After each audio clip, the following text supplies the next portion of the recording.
present his letters of credence with the Ambassador of Ethiopia, Teferi Fikri Kuseya. Ethiopian government decided the tariff issue that has been prolonged for the concern of the FTC. So this is one of the gateways that we would like to strengthen the business, the investment. I think it is extremely important that on all our sides we do our best to enhance economic relations within the African community, especially when we have gone to great lengths to establish the African Continental Free Trade Area.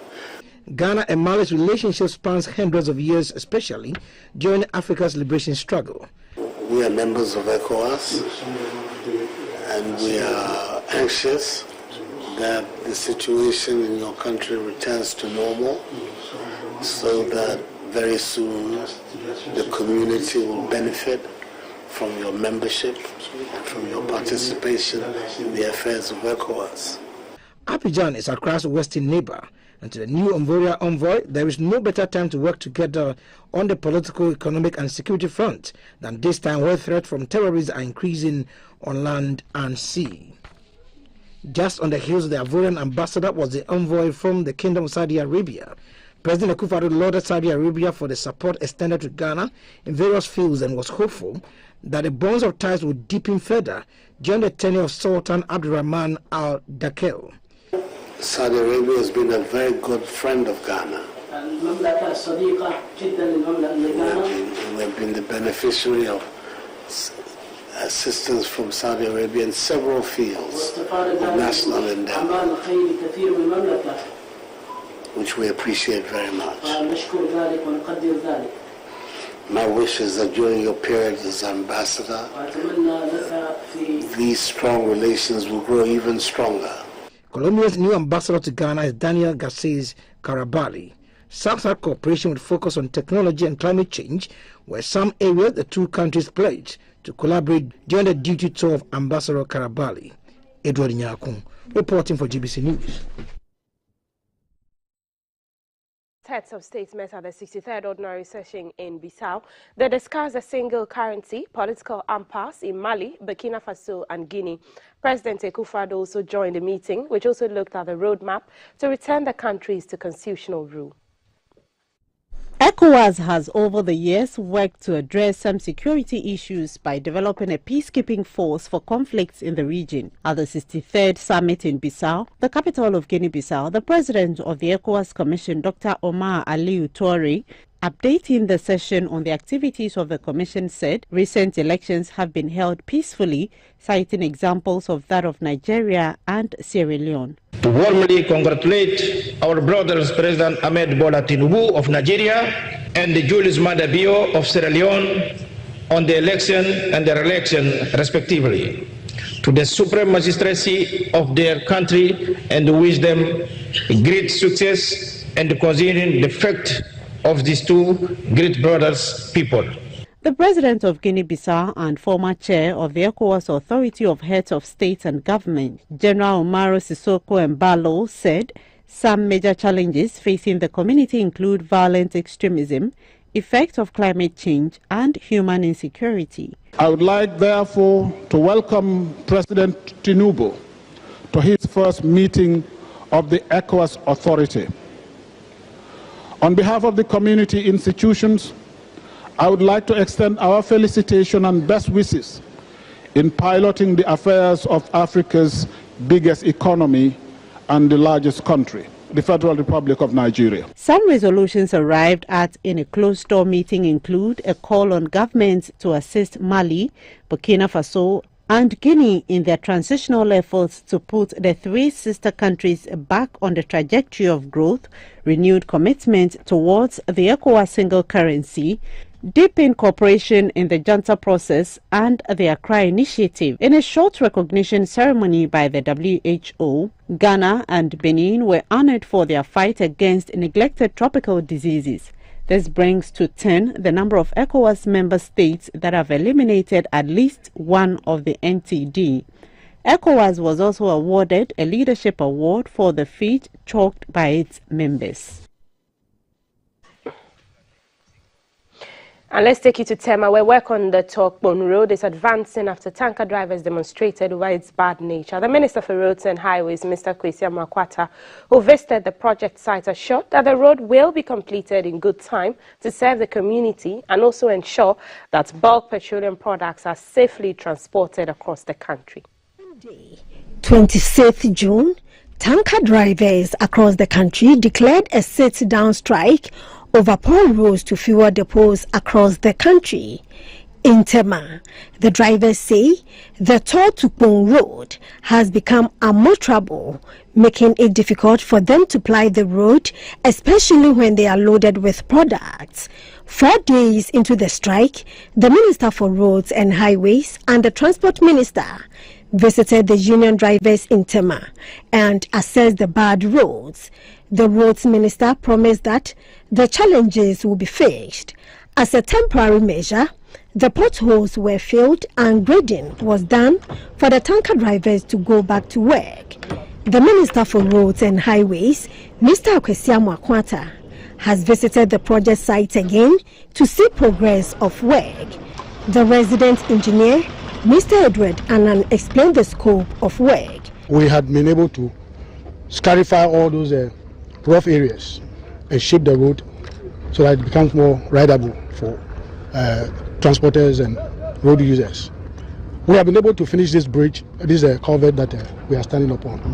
When you came, we were still putting in the reinforcement. Now we finished it. All the depressed areas which were containing pools of waters and all that, we have also been able to remove the water and then fill in with necessary fill materials. Mr. Amoah-Quatta was happy with the progress of work. The committee has been working very, very well, and all the instructions given to the contractor have been complied with as outlined by the resident engineer. Within 10 days, I am myself not amazed, but I am impressed about the work done.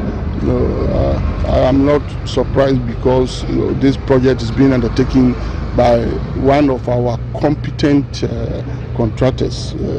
The chairman for the National Petroleum Drivers Union, Mr. George Nyonu, commended the minister for fulfilling his promise. The drivers asked the contractor to work to minimize the dust from the construction site. The roads minister says all other roads leading to fuel depots across the country are being renovated. And back in Accra, Aisha Huang, the Chinese national accused of illegal mining, has denied involvement in Galamsey activities in the country. She also denied claims that she facilitated the coming of some Chinese nationals into the country and employed them to engage in illegal mining. Ms. Huang said her company did not have a mining license to warrant her involvement in that activity. She was speaking for the first time since she was arraigned in 2022.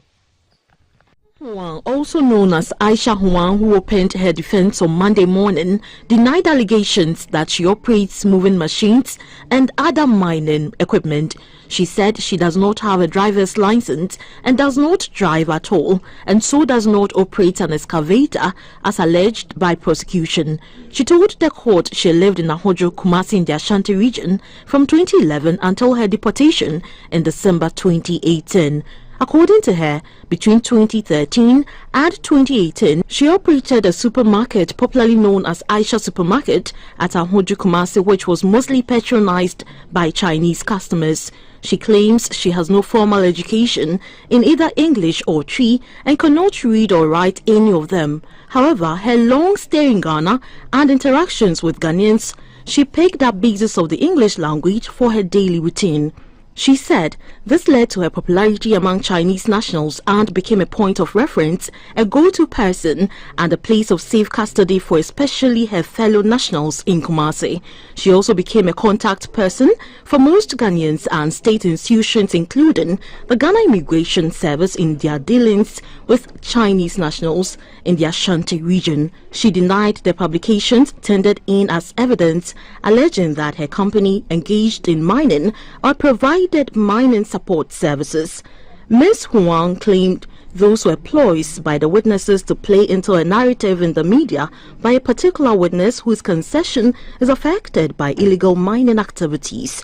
She said following the publications, she was invited by the Ghana Immigration Service in 2016 for questioning and a statement written in English for her to sign without officials explaining the content to her. Aisha Huang told the court the allegations of illegally mining on a concession of one of prosecution's witnesses leveled against her and her company are baseless and untrue. And let's take you to the Volta region, where the Ho Municipal Assembly, in collaboration with the National Disaster Management Organization, NADMO, is set to demolish structures built on waterways following devastating flash floods that affected businesses and homes after nearly 2 hours of downpour on Saturday. The Municipal Assembly, after a tour of the affected areas, say it is designing a roadmap to pull down projects on waterways to prevent future disasters. Have receded, leaving the debris in the storm drains. Shops at Civil Center, which is a business district in the Ho municipality, were badly hit by the flood. Several houses along the storm drains in Ho Bankwe were ravaged by the spillovers, rendering some occupants homeless. Other areas affected include Chipota, Donokwaji, Ho Dome, Power House, and the community at the entrance of the Ho Technical University. The team from the Ho Municipal Assembly and Volta Regional Office of the National Disaster Management Organization, NADMO, led by the Municipal Chief Executive, Mr. Divine Bosson, and the Volta Regional Director of NADMO, Madam Ivy Amewuga, visited the affected areas to sympathize with victims and pledged to assist them. Some victims whose houses were affected appealed to the Assembly to pull down projects on waterways to ensure their safety. Madam Ivy Amewuga said her outfit has conducted an assessment of the situation and sent the report to its headquarters in Accra, awaiting swift action. She gave the assurance that victims of the disaster will receive support as soon as relief items arrive. As to the things that were lost, the properties, as said, we will also try send the reports to Accra and we see how best we can also help them. So we only thank God that there were no lives lost during this disaster. The Ho Municipal Chief Executive, Mr. Divine Richard Bosson, said the Assembly will re-engineer drainage systems in the municipality to avoid flooding during downpours.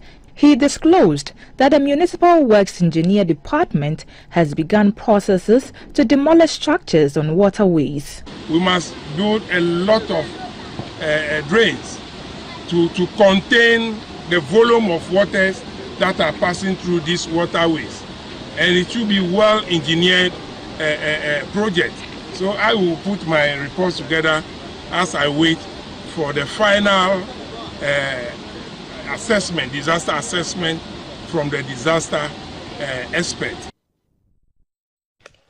Away from Ho to other legal matters, the trial involving the MP for Osutufi constituency, Mr. Collins Dauda, and 4 others has been adjourned to July 26, 2023. The prosecution informed the court that the first prosecution, Reverend Stephen Yaosei, was on a national assignment and could not make it to the court. Mr. Dauda and Dr. Kweko Ajiman-Mensah, both former ministers of Water Resources, Works and Housing, and 3 others are standing trial for the Saglemi Affordable Housing Project.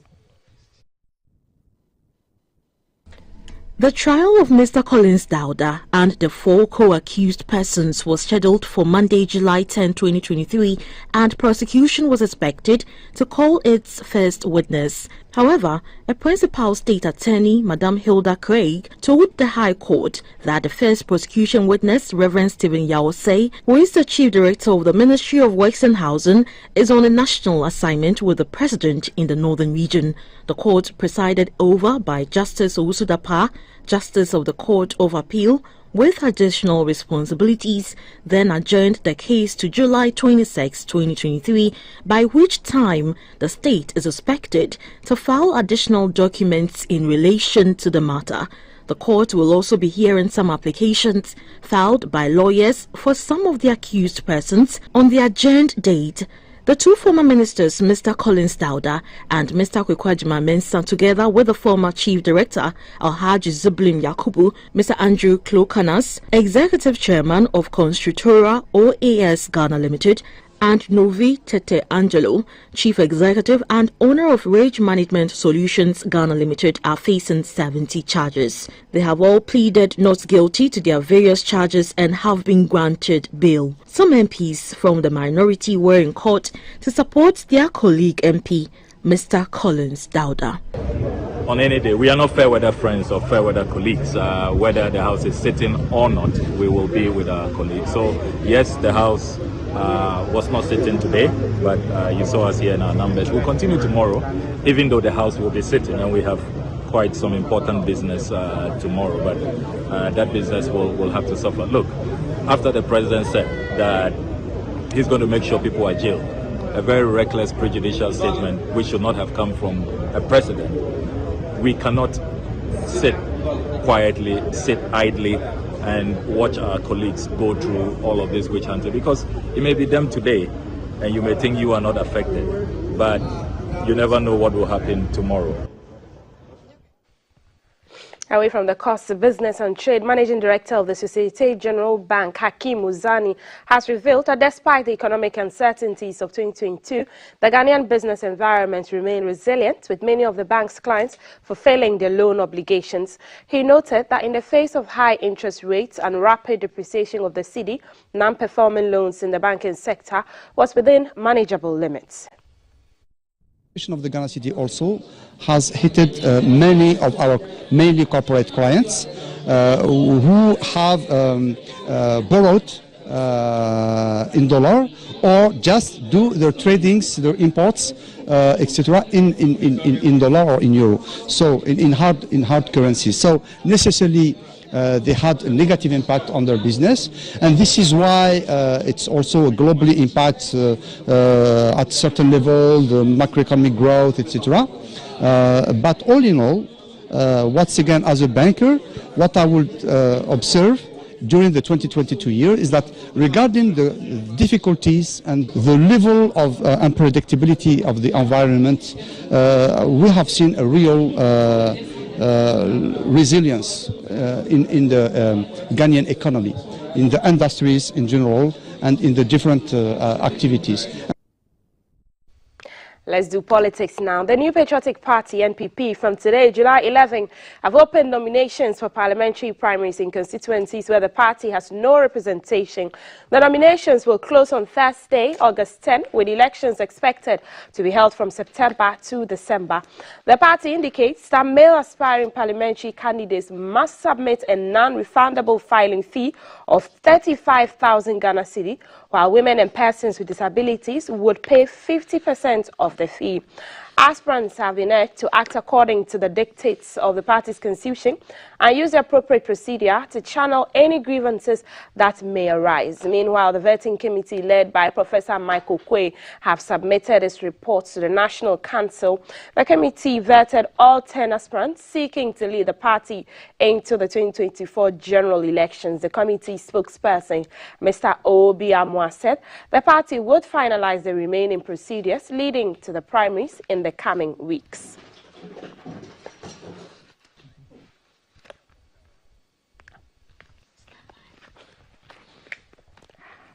Let's take it to the foreign front. Spanish rescuers are searching waters of the Canary Island for a boat carrying at least 300 African migrants who went missing more than a week ago. Aid group Walking Borders says many children are on board. Two similar boats carrying dozens more people are also said to be missing. The news comes just weeks after Europe saw one of the worst Mediterranean migrant shipwrecks when an overcrowded trawler sank off the Greek